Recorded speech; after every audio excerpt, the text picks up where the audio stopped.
Shamshabad airport కు మరోసారి bomb బెదిరింపులు వచ్చాయి. దాంతో అప్రమత్తమైన సెక్యూరిటీ సిబ్బంది తనిఖీలు చేపట్టారు. హైదరాబాద్ నుండి బ్యాంకాక్ వెళ్తున్న విమానానికి బెదిరింపులు రావడంతో విమానాన్ని నిలిపివేశారు.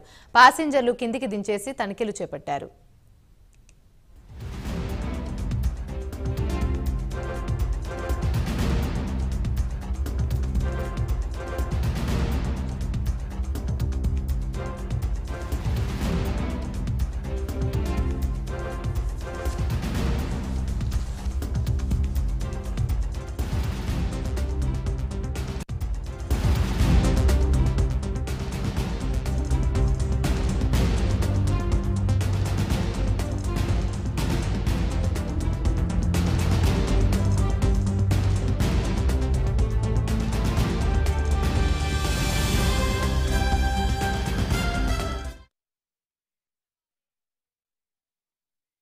దాంతో అప్రమత్తమైన సెక్యూరిటీ సిబ్బంది తనిఖీలు చేపట్టారు. హైదరాబాద్ నుంచి బ్యాంకాక్ వెళ్తున్న విమానానికి బెదిరింపులు రావడంతో విమానాన్ని నిలిపివేశారు. ప్యాసింజర్లు కిందికి దించేసి తనిఖీలు చేపట్టారు. ఇదే అంశానికి సంబంధించి మరిన్ని వివరాలు కుమార్ అందిస్తారు. Kumar, thank you Yamini. ఈ మధ్య కాలంలోనే ఎయిర్పోర్ట్ లో వరుసగా బాంబు బెదిరింపు కాల్స్ అవుతున్నాయి.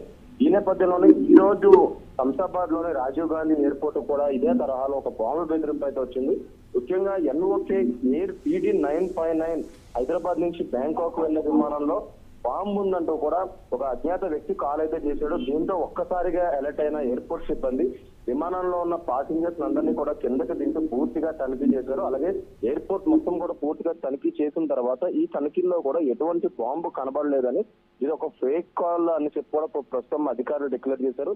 ముఖ్యంగా ఈ ఫేక్ కాల్ ద్వారా పాసింజర్లను భయభ్రాంతులకు గురి చేయడమే వీళ్ళు టార్గెట్ గా పెట్టుకొని కేవలం ఏదైతే ఎయిర్పోర్ట్లకి ఇలాంటి కాల్స్ అయితే చేస్తున్నారో, ఇప్పటికీ ఏదైతే గతంలో ఇదే తరహాలో వచ్చిన కాల్స్ కి సంబంధించి కూడా ఒక ఇద్దరిని కూడా పోలీసులు అదుపులోకి తీసుకున్నారు.